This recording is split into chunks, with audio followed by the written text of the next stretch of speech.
Les demandes ont explosé aux États-Unis où Donald Trump a promu la substance, mais également en France, et cela inquiète les personnes qui sont déjà traitées avec ces molécules pour d'autres maladies. Mais dans l'Hexagone, il s'agirait pour l'instant simplement de perturbations dans la distribution et des délais de livraison rallongés. Pour le reste, il est déjà important de rappeler que la chloroquine et l'un de ses dérivés, l'hydroxychloroquine, sont des médicaments qui peuvent être dangereux s'ils ne sont pas administrés correctement. Il ne faut donc surtout pas en prendre sans avis médical. En France, depuis le décret Véran, la prescription dans le cadre du Covid-19 n'est d'ailleurs possible qu'en milieu hospitalier. Ensuite, pour éviter les pénuries, les laboratoires ont déjà annoncé une augmentation de leur production. Alors, augmentation de leur production, mais est-ce qu'ils peuvent produire suffisamment en cas de besoin, Pauline ?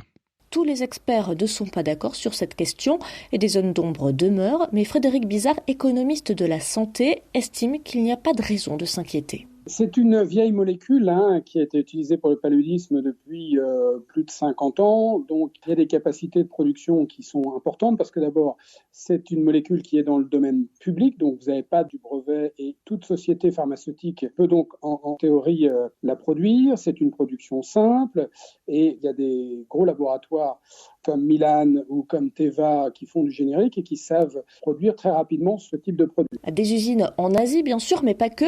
Sanofi peut produire en France et en Espagne du plaquenil à base d'hydroxychloroquine, la substance étudiée par le docteur Raoult. L'usine du groupe français au Maroc fabrique un médicament à base de chloroquine. Mylan reprend sa production de l'une de ces substances aux États-Unis. Bref, tout le façonnage n'est pas concentré au même endroit. Le doute porte surtout, en fait, sur l'approvisionnement en principes actifs à plus long terme. Le cœur du médicament vient plutôt d'Inde, avec une société hongroise qui en fabrique, mais on ne connaît pas la capacité vraiment de production du principe actif. D'autant que l'Inde et la Hongrie ont interdit, ou du moins fortement restreint, les exportations de l'hydroxychloroquine. Est-ce qu'il y a plus de risques pour certains pays ? Là encore, les avis divergent. Frédéric Bizard souligne le caractère relativement démocratique de la chloroquine et de ses dérivés. Pour l'Afrique, l'opportunité, c'est que c'est une molécule qui coûte très peu cher. Donc on peut penser que là, à travers des aides publiques, voire des dons privés, ça serait plutôt une aubaine. Une aubaine, Nathalie Coutinet, enseignante et co-auteure de l'économie du médicament, attend de voir. On peut imaginer que les pays dans lesquels la molécule est produite réquisitionneront en premier la molécule. On peut aussi envisager qu'il y ait une bataille sur les prix. À ce moment-là, les Américains qui ont des prix des médicaments beaucoup plus élevés pourraient en avoir. Tous les scénarios, pour le moment, sont possibles. D'ailleurs, la France a interdit l'exportation d'hydroxychloroquine à titre de précaution. Le Maroc a, lui, réquisitionné des stocks. Alors Pauline, pour l'instant, pas de guerre des prix. Plusieurs laboratoires ont au contraire promis de donner des médicaments. Novartis va donner jusqu'à 130 millions de doses. Teva a promis 10 millions de doses aux États-Unis. Sanofi offre au moins 350 000 boîtes.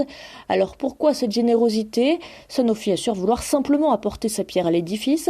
Mais Nathalie Coutinet estime que cette multiplication des dons n'est pas complètement désintéressée. Les laboratoires en profitent, entre guillemets, pour redorer un petit peu leur image, pas mal écornée, à la suite des pénuries de médicaments, à la suite quand même des profits énormes qu'ils font, des annonces de médicaments qu'ils arrêteraient de produire pour des raisons financières.